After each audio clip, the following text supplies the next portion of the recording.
but putting that aside, I want to ask you about what President Trump said on Wednesday. The President of the United States says he thinks the U.S. and Russia have a deal. Let's get it done. Does President Putin agree? Well, the President of the United States believes, and I think rightly so, that we are moving in the right direction.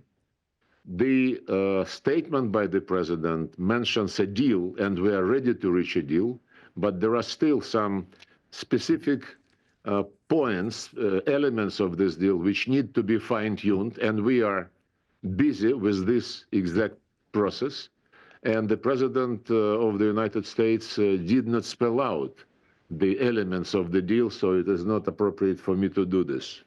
But he did say there was a deal and that he was sending his envoy, Steve Witkoff, to meet with Vladimir Putin Friday in Russia.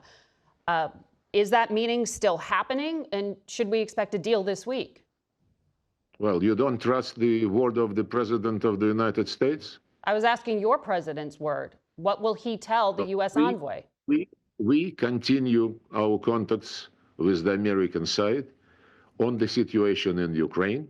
There are several signs that we are moving in the right direction. First of all, because President Trump is probably the only leader on earth who recognized the need to address the root causes of this situation. When he said that it was a huge mistake to pull Ukraine into NATO, and this was a mistake by Biden administration, and he wants to rectify this. Ukraine's not part of NATO.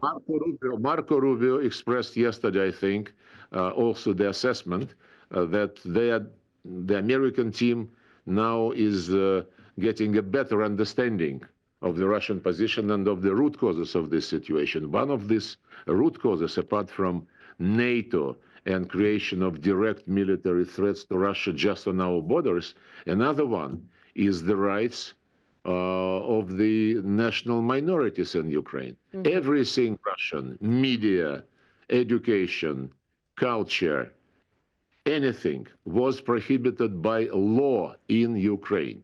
And to get out of this crisis, you cannot just forget about human rights. Whenever we discuss Iran, it's not illegal to speak Russian. Korea, anything, American negotiators put on top human rights. They have claims in this regard to China, to us, to anybody. But whenever Europeans and other Western nations speak about Ukraine, nobody can mumble the words human rights. Just nobody. On the contrary, what Ursula von der Leyen and other people in Brussels and in Europe say, that Ukraine is defending the European values. So one of these values is canceling the Russian language. Imagine if it is Israel, not illegal, Minister Lavrov, to speak Russian. The president of Ukraine speaks Russian. Arabic language in Palestine. Just imagine. Yeah. You mentioned that the U.S. and Russia need to work on some of these fine points of a deal. You want the points to be spelled out? Well, of course, I'd love that. But my question was, European sources say that the U.S. proposal is really just kind of a list of bullet points. Does Russia have details, the details you need at this point, in terms of a formal proposal? We are really polite people, and unlike some others, we never discuss in public what is being discussed in negotiations. Otherwise, negotiations are not serious. To ask for somebody's opinion regarding the substance, go to Zelensky. He is happy to talk to anybody through media, even to President Trump. He presents his claims. Well, he said he hasn't received a formal proposal, so I was wondering if you have. And we consider serious proposals. We make serious proposals, and this is a process which is not supposed to be public until the end of it. Okay, so no deal is imminent.